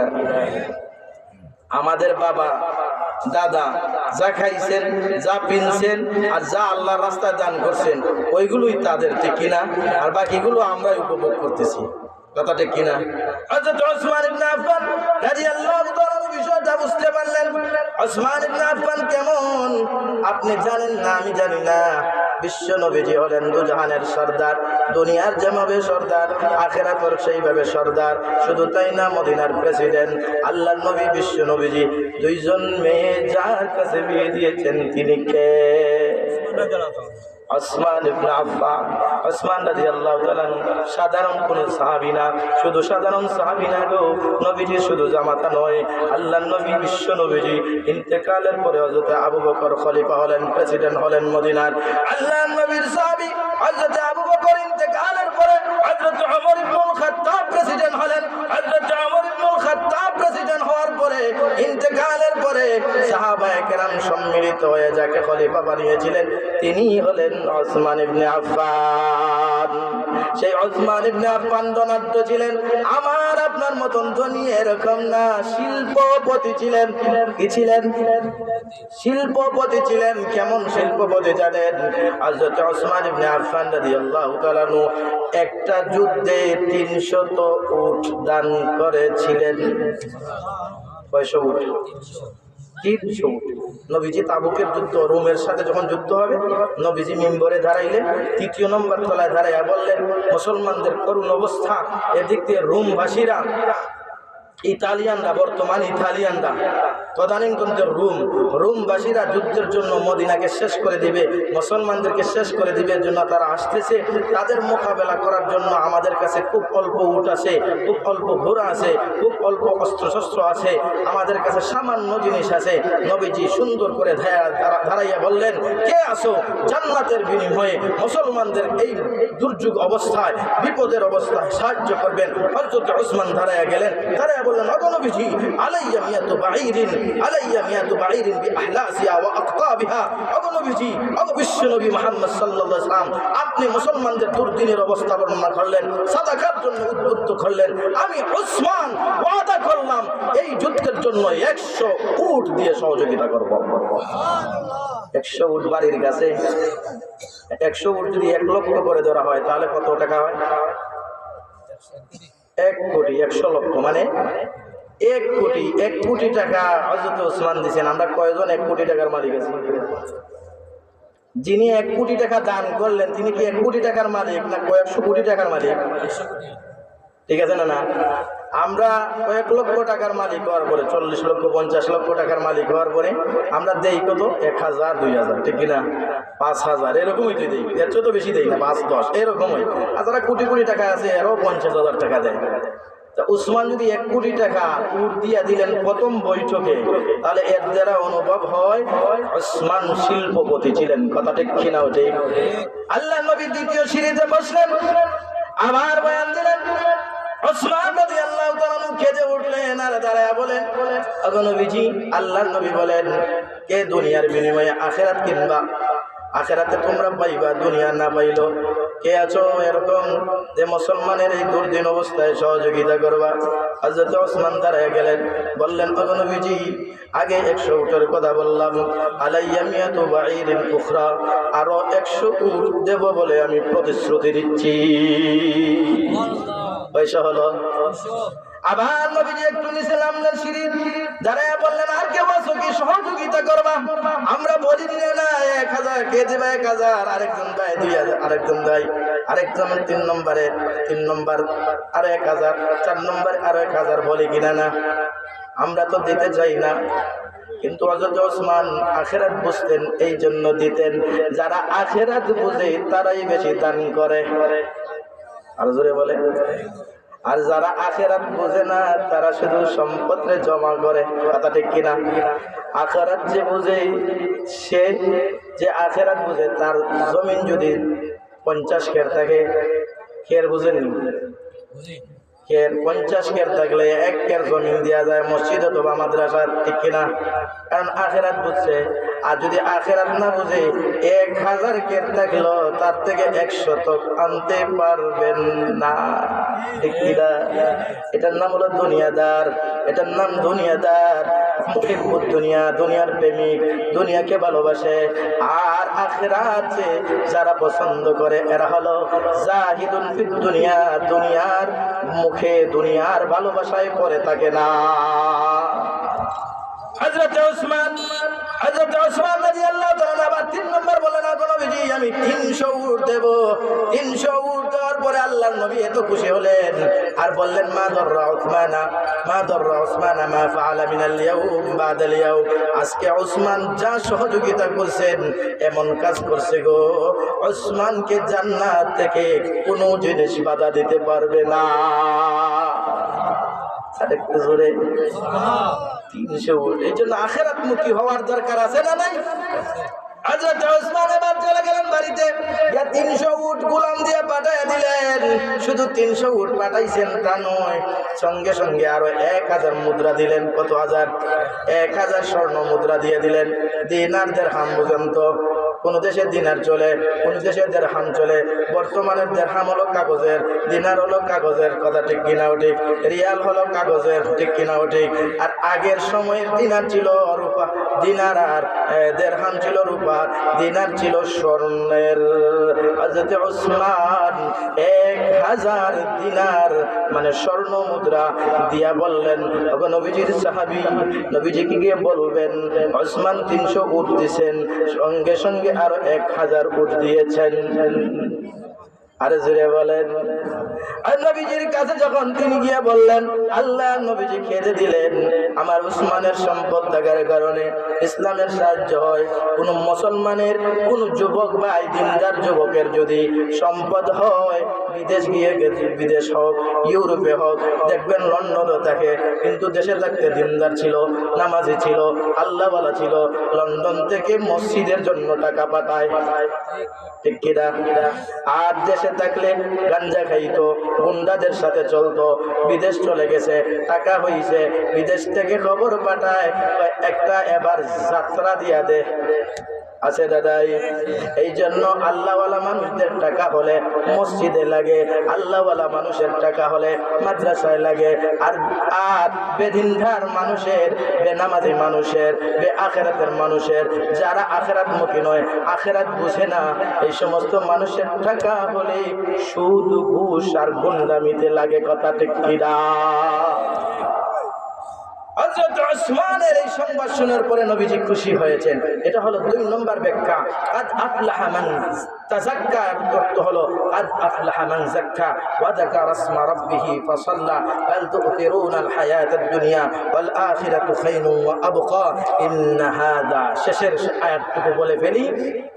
আমি যে এতটুকু নসিহত করলাম, দুনিয়ার যে আখেরাত ভালো, দুনিয়ার যে আখেরাত ভালো, দুনিয়ার যে আখেরাত শ্রেষ্ঠ, দুনিয়ার যে আখেরাত চিরস্থায়ী, দুনিয়ার যে আখেরাত পরিপূর্ণ। কথা ঠিক কিনা? দুনিয়ার সবকিছু অসম্পূর্ণ, দুনিয়ার সবকিছুতে কোনো না কোনো দুর্বলতা আছে, দুনিয়ার সবকিছুতে ত্রুটি আছে। আপনি যে বাঁচবেন কালকে এর কোনো গ্যারান্টি নাই। কথা ঠিক কিনা? আর আখেরাতে আপনি যে মরবেন এর কোনো সুযোগ নাই। ঠিক কিনা ওঠে? এই জন্য দুনিয়াতে হলো আপনি দেখেন আজকে এখানে আসেন, সকালেও আপনার মাইকে এলান হতে পারে কিনা না, ঘোষণা আসতে পারে কিনা না, অমুকের ছেলে অমুক তিনি ইন্তেকাল করেছেন। গতকালকের মাহফিলে ছিলেন, মানুষের বাজারের মানুষের সবাই বলবে গতকালকে মাহফিলে আমার সাইটে উনি বসা ছিল, আজকে উনি কবরবাসী হয়ে গেছেন। এই যে দুনিয়াটা স্থায়ী না অস্থায়ী? ঠিক না? একদিন তোমারি নাম মসজিদে হবে এলান। ঠিক না? আরো আসতে বলেন, আমার সাথে বলেন, একদিন তোমারি নাম মসজিদে হবে এলান। তৈরি থাকো, তৈরি রাখো, তৈরি থাকো, তৈরি রাখো কবরের মাল সামান। একদিন মসজিদে হবে এলান, একদিন তোমারি নাম মসজিদে হবে এলান, একদিন তোমারি নাম মসজিদে হবে এলান। এই জন্য নবীজি বলেছেন, কুম ফিদ দুনিয়া কান্নাকা গরীব। দুনিয়াতে ওইভাবে বসবাস করো যেন তুমি একজন প্রবাসী, তুমি একজন বিদেশি। দুনিয়াতে এমন ভাবে বসবাস করো তুমি একজন প্রবাসী। আমি প্রবাসী ছিলাম, জানি আমার রুমে যা কিছু ছিল, মনে চাইতো অনেক কিছু রুমে ফিট করবো, ফিট করি নাই। কিছুদিন পরে তো দেশে চলে যাব। ঠিক কিনা? ভালো ভিআইপি জিনিস আনিয়া বসাইব, একবার ভাবলাম ভালো জিনিস বসাইব আসিয়া, আবার ভাবলাম না 1-2 বছর পরে তো দেশে চলে যাব। এখানে এত সাজানোর দরকার নাই, এত লাইটিং করার দরকার নাই। নবীজি বলেন, তোমরা ওই প্রবাসীদের মতন হয়ে যাও। বলো দুনিয়াকে কেন এত প্রাধান্য দিব, কেন হালালে হারামে জমা করব, কেন হালালে হারামে সম্পদ বানাইব, কেন ব্যবসার মধ্যে 2 নম্বরই করব, কেন প্রতিবেশীর সাথে হিংসা বিদ্বেষ করব, কেন নিজের আপন ভাইয়ের সাথে মারামারি করব, নিজের বোনকে কেন ঠকাইব, নিজের বোনকে কেন সম্পদ দেব না। দুনিয়া তো সামান্য, দুনিয়ার সামান্য সময় থাকবো। আমি তো এখানের একজন প্রবাসী, আমি তো দুনিয়ার স্থায়ী বাসিন্দা না, আমি তো আমার আব্বার বাড়ি জান্নাতে যেতে চাই। কথা ঠিক কিনা? এই জন্য নবী বলেন, কুন ফিদ দুনিয়া কান্নাকা গরীব। এরপরে আল্লাহ নবী বলেন, আও আবিরু সাবিল। তুমি যদি প্রবাসের কথা না বুঝো, নবীজি বুঝাইতে চাইছেন অনেকেই প্রবাসের জীবনটা বুঝবে না, অনুভব করবে না। সারা জিন্দেগি তো দেশে কাটাইছে, নিজের আপন বাড়িতে কাটাইছে, সে প্রবাসের কষ্ট বুঝবে না। এই জন্য নবীজি বলেন, আও আবিরু সাবিল, তুমি মুসাফিরের মতন জীবন কাটাও। তুমি যে বাড়ি থেকে ঢাকায় গেলা, ঢাকায় গিয়ে তো একটা রুম নিলা, রাস্তায় কিছু সময়ের জন্য বিশ্রাম নেওয়ার জন্য বসলা, একটা চা খাইলা। বলো তো চায়ের দোকানকে নিজের বাড়ি বানাইছো নি?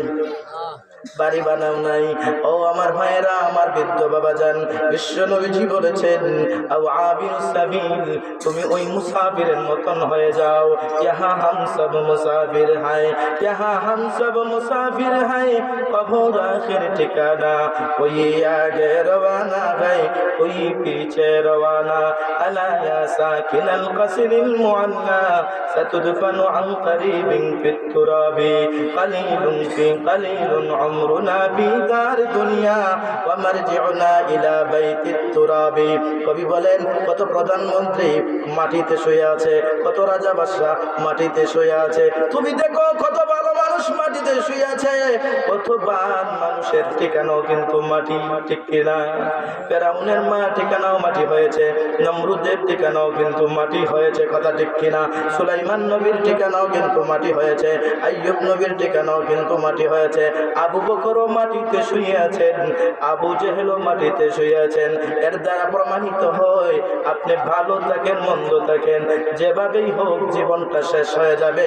একদিন মসজিদের মাইকে এলান আসবে, আপনি চলে গেছেন পৃথিবী থেকে, বাড়িওয়ালা নাই রে বাড়িতে, কথা ঠিক কিনা? আল্লাহ তাআলা আমাকে আপনাকে কবরের সামানা নিয়ে, কবরের মালপত্র নিয়ে কবরে যাওয়ার তৌফিক দান করুন। সকলে বলি আমিন। হযরত ওসমান যদি দিতে পারলেন 100 উট, হযরত ওসমান যদি দিতে পারলেন 200 উট, 300 উট, 1000 স্বর্ণ মুদ্রা, আমি আর আপনি কি 500 1000 টাকা দেওয়ার মতন কেউ নেই? কে দিবেন? অল্প টাকা কে দিবেন? যে হুজুর অল্প টাকা দেব, ওসমানের বয়ান শোনার পরে আমার দিলটা একটু নরম হয়েছে, আমি এত টাকা দেব, কে দিবেন? এখন থাকলে এখন দিবেন, না হয় পরে দিবেন, ওয়াদা করবেন।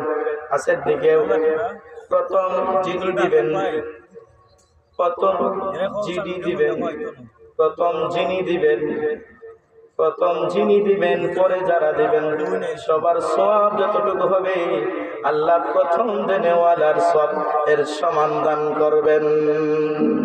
কে আছেন? 200, 1000, 500 টাকা কেউ নাই?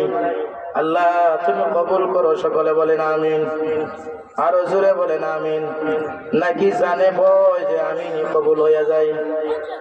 ভয় আসেনি? জানে ভয় আসেনি? এরকম বলছিলাম। পরবর্তী আলোচক তারা নিয়ে আসতেছেন, আশা করি আমি শেষ করে দেব। আল্লাহ বললেন ইন্না হাদা লাফিস সুহুফিল উলা। ওগো হুজুর, ওগো ভাই, ওগো দোস্ত, ওগো বুজুর্গ, আমি যে এই কথাগুলো বললাম, আমি এই কথাগুলো শুধু আমাদের কোরআনে আছে এরকম না। আল্লাহ বলেন পূর্ববর্তী গ্রন্থগুলোতে এই কথাগুলো আছে। শুধু তাই না, হযরতে মূসা আলাইহিস সালামের তাওরাতে এই কথাগুলো আছে, ইনজিলে এই কথাগুলো আছে। শুধু ইনজিলে এই কথাগুলো না, ইব্রাহিম নবী তার উম্মতকে এগুলো বয়ান করেছেন, ঈসা নবী তার উম্মতকে এগুলো বয়ান করেছেন, আইয়ুব নবী তার উম্মতকে এগুলো বয়ান করেছেন। আমাদের আদি পিতা আদম নবী তার সন্তানদেরকে এগুলো বয়ান করেছেন। এই জন্য আল্লাহ বলেন ইন্নাকা লাফিস সুহুফিল উলা সুহুফি ইব্রাহিম ওয়া মূসা। আল্লাহ বলেন ইব্রাহিম নবীর সাহিবার ভিতরে এগুলো আছে, মূসা নবীর সাহিবার ভিতরে এগুলো আছে। আমার আল্লামা ইবনুল কাইয়িম আল জাওজি বলেন, দুইটা আমল যদি আপনি করেন আপনার দিলটা আখিরাতমুখী হয়ে যাবে। কয়টা আমল? আমরা অপেক্ষায় আছি, পরবর্তী আলোচককে তারা নিয়ে আসুন। এখানে স্টেজে কেউ নাই, এভাবে চলে না, সুন্দর হয় না। আর তাড়াতাড়ি নিয়ে আসার জন্য অনুরোধ চাচ্ছি, অথবা কোনো তথ্য ইনফরমেশন আমাকে ইনফর্ম করলেও তো ভালো হয়। আল্লাহ তাআলা ইবনুল কাইয়িম আল জাওজি রাহিমাহুল্লাহ তিনি তার বিখ্যাত গ্রন্থের ভিতরে উল্লেখ করেন, মানুষ যদি নিজেকে আখিরাতমুখী বানাইতে চায়, আপনার প্রশ্ন হতে পারে হুজুর আমি তো আখিরাতমুখী হতে চাই, দুনিয়ার বিমুখতা আসতে চাই, আমি তার দুনিয়া হতে চাই। জাহিদুন ফিদ দুনিয়া হতে চাই, রাগিবুন ফিল আখিরাহ হতে চাই। অর্থাৎ দুনিয়ার প্রতি আমার জন্য আগ্রহটা একটু কমে, ভালোবাসাটা যেন একটু কমে, আখিরাতের প্রতি ভালোবাসাটা যেন একটু বাড়ে। হুজুর আমাকে এরকম প্রেসক্রিপশন দান করেন। আল্লামা ইবনুল কাইয়্যিম বলেন, দুইটা প্রেসক্রিপশন যদি আপনি নিতে পারেন, দুইটা প্রেসক্রিপশন যদি আপনি গ্রহণ করতে পারেন, আল্লাহ তাআলা আপনাকে দুনিয়া বিমুখ বানায়া আখিরাত মুখী বানায়া দিবেন কে? আরো জোরে বলেন কে? আল্লামা ইবনুল কাইয়্যিম বলেন, এক নাম্বার হলো তুমি দুনিয়ার বিষয়গুলো লক্ষ্য করে দেখেন, দুনিয়াতে আপনি থাকবেন না। দুই নম্বর, যে দুনিয়াতে আপনি থাকবেন না ওই দুনিয়াও থাকবে না, ঠিক কি না? যে দুনিয়াতে আপনি নাই এই দুনিয়া একদিন থাকবো নি। আল্লাহ বলেন, কুল্লু মান আলাইহা ফান ওয়া ইয়াবকা ওয়াজহু রাব্বিকা যুল জালালি ওয়াল ইকরাম।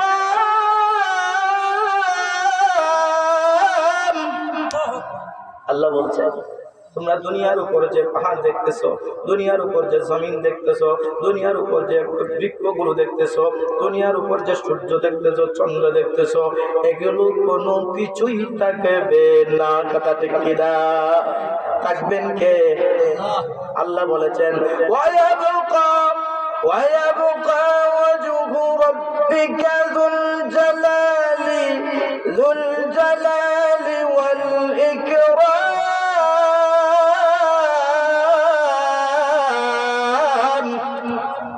আল্লাহ বলেন, একমাত্র আল্লাহ বাকি থাকবেন। দুই নম্বর, ইবনুল কাইয়্যিম আল জাওজি বলেন, আপনি আখিরাতকে বেশি বেশি চিনেন। আখিরাতকে কি করেন? বেশি চিনেন। আখিরাতের মধ্যে সবচেয়ে বেশি চিনবেন জান্নাতকে। কাকে? আরো জোরে বলেন, কি চিনবেন? জান্নাতকে। জান্নাতের নিয়ামতগুলো নিয়ে আলোচনা করেন যে জান্নাত কি রকম। আল্লাহর নবীজির সাহাবী আসিয়া বললেন, ওগো নবীজি, আল জান্নাতু মা বিনাহুয়া, জান্নাত কি রকম, জান্নাতকে কিভাবে বানানো হয়েছে? নবীজি বলেন, লাবিনাতুম মিন যাহাবিন ওয়া লাবিনাতুম মিন ফিদ্দাতিন। জান্নাতের দুনিয়ার বিল্ডিং গুলো হয় ইট দ্বারা। কথা ঠিক কিনা? দুনিয়ার বিল্ডিং গুলো হয় ইট দ্বারা অথবা ব্লক দ্বারা। আল্লাহর নবী বিশ্ব নবীজি বলেন, জান্নাতের যে দেয়ালটা হবে এটা হবে স্বর্ণের ইট দ্বারা, রূপার ইট দ্বারা। আওয়াজ দিয়া বলে সুবহানাল্লাহ। স্বর্ণের ইট দ্বারা আর রূপার ইট দ্বারা যদি ছাত্রাবটের কেউ একটা বিল্ডিং বানান, সারা দেশের মানুষ দেখার জন্য আসবে না? না আসবেনি? একটা ইট স্বর্ণের আর একটা ইট রূপা। শুধু তাই না, আল্লাহর নবী বিশ্ব নবী বলেছেন, ইন্না ফিল জান্নাতি গুরাফান লা গুরাফান, জান্নাতের ভিতরে এমন কিছু রুম থাকবে, এই যে দুনিয়ার বিল্ডিং গুলো ইট দ্বারা বানাইলেন, কিন্তু আপনি যেখানে ওয়াল দিলেন, ওয়ালের পিছনের অংশ দেখতে পারবেননি। কিন্তু জান্নাতের বিল্ডিং এরকম না। আপনি যদি ইচ্ছা করেন, আপনি শুধুমাত্র নিয়ত করছেন, ইচ্ছা করছেন যে এই বিল্ডিং এর ওই অংশটুকু দেখব, আমাদের কাছে এটা অসম্ভব মনে হয়। কিন্তু আপনি দেখবেন বিদেশে বা আমাদের দেশেও আছে এরকম বিভিন্ন জায়গায় একটা গ্লাস সিস্টেম দরজা। আপনি যখন কাছে যাবেন অটো খুলে যায়, ঠিক কিনা? আবার আপনি দূরে সরে গেলেন, অটো লেগে যাবে গ্লাস। দরজাটা অটো খুলে অটো লাগে, দরজায় বুঝে আপনি আসছেন। দুনিয়ার গেটটা যদি এরকম হয়, জান্নাতের কেমন হবে জানেন? জান্নাতের রুমটা আপনি থাকবে, বিল্ডিং থাকবে। আপনি যখন জান্নাতের রুমের ভিতরে আসেন, এখন চিন্তা ফিকির করলেন, ঘুমাইবেন, সঙ্গে সঙ্গে ঘুমানোর তো কোনো প্রশ্নই নাই। আপনি চাইলেন যে একটা দেয়াল হয়ে যাক, সঙ্গে সঙ্গে একটা দেয়াল হয়ে যাবে। আওয়াজ দিয়া বলি সুবহানাল্লাহ। আল্লাহর নবী বলেন, ইন্না ফিল জান্নাতি লা গুরাফান, জান্নাতের ভিতরে এমন কিছু রুম থাকবে তুরা যুহুরুহা মিন বুতুনিহা ওয়া বুতুনিহা মিন যুহুরিহা। রুমের ভিতর থেকে বাহির দেখা যায়, বাহির থেকে ভিতর দেখা যায়। আওয়াজ দিয়া বলি সুবহানাল্লাহ। এই জান্নাতে যাইতে রাজি আছেননি? কেমনে রাজি? একজন সাহাবী আসিয়া বললেন, আগো নবীজি, আমি জান্নাতে যেতে চাই। যা রাজুলুন ইলান নবী সাল্লাল্লাহু আলাইহি ওয়াসাল্লাম মিনাল আরাবি, আরাবি একজন লোক, বেদুইন এরিয়া, মরুভূমি থেকে একজন লোক নবীজির কাছে আসলেন। আসিয়া বলেন, আগো নবীজি, আমানতু বিকা, আমি আপনার উপর ঈমান আনলাম। মাশাআল্লাহ, সাহাবী ঈমান আনছেন। দেখেন, আমাদের তো আমরা যে ইচ্ছা হলো জান্নাতে যেতে চাই, কিন্তু জান্নাতের জন্য কিছু দান করতে রাজি না, জান্নাতের জন্য কিছু আমল করতে রাজি না। জান্নাতে যেতে গেলে যে সত্য বলতে হয়, সত্য বলতে রাজি না। ব্যবসায় 2 নম্বরই করা যাবে না, 2 নম্বরই করি। বন্ধে গেলে বনের আইল অন্যের আইল কাটা যাবে না, আমরা এখানে খাটি কিছু কিছু মানুষ, ঠিক কিনা? কিছু আছে না নাই? এমন আইল কাটা দেয়, বোঝা যায় ওই ক্ষেত ছাড়াটা ঢুকিয়ে দিতে চায় নিজেরা ক্ষেতের ভিতরে, কথা ঠিক কিনা? নবীজির সাহাবী যখন জান্নাতের ভিতরে এভাবে আল্লাহ নবীজির সাহাবী বললেন, ওগো নবীজি, আমি জান্নাতে যাওয়ার জন্য ঈমান আনছি। আল্লাহ নবীজির কাছে কিছুদিন থাকলেন, এরপরে একটা যুদ্ধ আসলো। যুদ্ধের পরে যে সম্পদ পাওয়া যায়, এই সম্পদের নাম গনিমত। এই সম্পদের নাম কি? আরো জোরে বলেন। এই সম্পদের নাম কি? গনিমত। গনিমত মানে যুদ্ধলব্ধ সম্পদ, যুদ্ধ থেকে পাওয়া সম্পদ। নবীজি সবার মধ্যে সাহাবায়ে কেরামের মধ্যে বন্টন করে দিলেন, এই অংশ তোমার, এই অংশ তোমার, এই অংশ তোমার। আর ওই যে সাহাবী যিনি নতুন মুসলমান হয়েছেন, তাকে বললেন যে তাকে বললেন যে উনি কোথায়, আইনা হুয়া, সে কোথায়? তারা বললেন, ওগো নবীজি, তিনি তো উট রাখালি করার জন্য মরুভূমিতে চলে গেছেন, মরুভূমিতে উট রাখালি করতেছেন। ওগো বিশ্ব নবী মুহাম্মদ সাল্লাল্লাহু আলাইহি ওয়াসাল্লাম, উনি আসবেন বিকালে। আল্লাহ নবীজি বলেন, এই অংশটুকু তোমাদের সাথীদেরকে দান, তোমার সাথী ভাইকে দান করিও, আসার পরে দিবা, বলবা এটা আমি তার জন্য রেখে দিয়েছি। তিনি যখন বিকালে আসলেন, সাহাবায়ে কেরাম ওনার কাছে দিলেন এই অংশটুকু। তিনি বললেন, মা হাজা, এটা কি আবার? এটা হোয়াট ইজ দিস? এটা কি? এটা কিসের জন্য? তখন তিনি বললেন, হাজা কিসমুন কাসাম লাকা রাসূলুল্লাহ সাল্লাল্লাহু আলাইহি ওয়াসাল্লাম। আমার বন্ধু সাহাবায়ে কেরাম বললেন, হে আমাদের সাথী, আমার বন্ধু বিশ্ব নবীজি আপনার জন্য এই অংশটুকু বন্টন করে দিয়েছেন। আল্লাহর নবী বলেছেন, তুমি যখন উট লালন পালন করে বাড়িতে ফিরে আসবে, আমরা যেন তোমাকে এই জিনিসটা দান করি। সাহাবী এই জিনিসটা নিয়ে, বুঝতে পারছেন, এটা গনিমতের মাল, সম্পদের মাল। আমরা যদি 5, 10 হাজার 20 হাজার টাকার সম্পদ পাই, বলি না এটা কোথায় থেকে আসলো, আসছে এটাই ভালো, আসছে এটা। আমি একটু ছোট্ট বলি, গত ইতিকাফের সময় মক্কায় আমরা ইতিকাফে ছিলাম যখন, তখন আমাদের ইতিকাফের জন্য আপনি রেজিস্ট্রেশন করলে আপনাকে একটা কার্ড দেয়। একটা কি দেয়? এরকম একটা কার্ড দেয়। এই কার্ডের মাঝে লেখা থাকবে আপনার নাম, আপনার কি, আপনি রেজিস্ট্রেশন করে ইতিকাফে বসছেন। তো ইতিকাফে বসার পরে তারা ইতিকাফকারীকে কিছু বিছানা দেয়, বালিশ দেয়, তাসবিহ দেয়, আরও তাসবিহ দেয়, জায়নামাজ দেয়, আরও অনেক কিছু দিয়া একটা প্যাকেট এইরকম একটা প্যাকেট, ব্যাগের ভিতরে সব কিছু দিয়া দেয়। আসিয়া বলে, আপনার কাছে কার্ড আছে, তো আপনি কার্ড দেখাইলে ওটা আপনাকে দিয়া দেবে। তো আমার পাশে আরো কয়েকজন মানুষ ছিল, আমরা বাংলাদেশি মানুষ, বাঙালি মানুষ, তারা গাজীপুরের বাসিন্দা, গাজীপুর থেকে গেছেন ওইখানে। কোনো দেশ এলাকার দোষ না, কোনো এলাকার না, সব এলাকাতে ভালো মানুষ আছে, সব এলাকায় মন্দ মানুষ আছে। তারা এখানে বসছে, আমার সাইডেই বসছে, তাদের কাছে এই কার্ড নাই। যখন দেখছে এই গনিমতের মালগুলো বন্টন হচ্ছে, কি মাল? গনিমতের মাল, জায়নামাজ, এগুলো বন্টন হচ্ছে। তো তারা আমাকে বলতেছে, হুজুর আপনার এই কার্ডটা দেন না। আমি বললাম, এই কার্ড নিয়ে কী করবেন? এই কার্ড নিয়ে তো আপনি দেখার এটা যাইজ না, এটা তো আমি এটা নিয়ে নিছি, এটা শেষ। না হুজুর, এমনি দেখবো আর কি এটার মধ্যে কী লেখা আছে, এটার মধ্যে কী লেখা আছে। তখন আমার কাছ থেকে এইভাবে নিয়েছে, উনি নিয়ে এইভাবে পড়তেছে, উনি এইভাবে পড়তেছে। তারা ওইখান থেকে দেখছে যে ওনার হাতে কার্ড একটা আছে, আনিয়া এক ব্যাগ ওনার হাতে দিছে। সাথে সাথে আমি বললাম, রে ভাই এটা কি করলেন আপনি?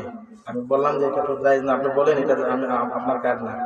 সাথে সাথে উনি বলছেন, না আপনার কার্ড নিয়ে আনেন, বুঝতে পারছেন, আপনার কার্ড নিয়ে আনেন।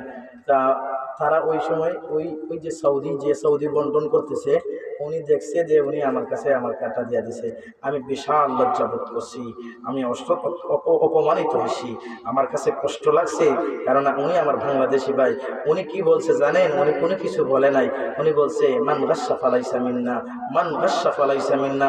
যে ধোঁকা দেয়, নবীজি বলেছেন, সে আমাদের দলের মানুষ না, সে আমাদের দলের অন্তর্ভুক্ত না।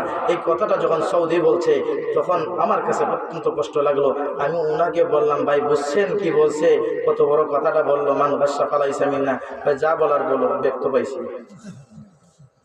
এই হলো আমাদের অবস্থা। আমরা জান্নাতে যাই, মসজিদের ভিতরে গিয়েও 2 নম্বরই করি, পারি কিনা না? বহুত মানুষ আছে মসজিদের টাকা মাইরা খায়, খায় কিনা না? দেখবেন কিছুদিন পর পরে মসজিদের বাক্স চুরি হয়ে গেছে। এটা কি ফেরেশতা আসে চুরি করে? ফেরেশতা না জিন্নত আসে?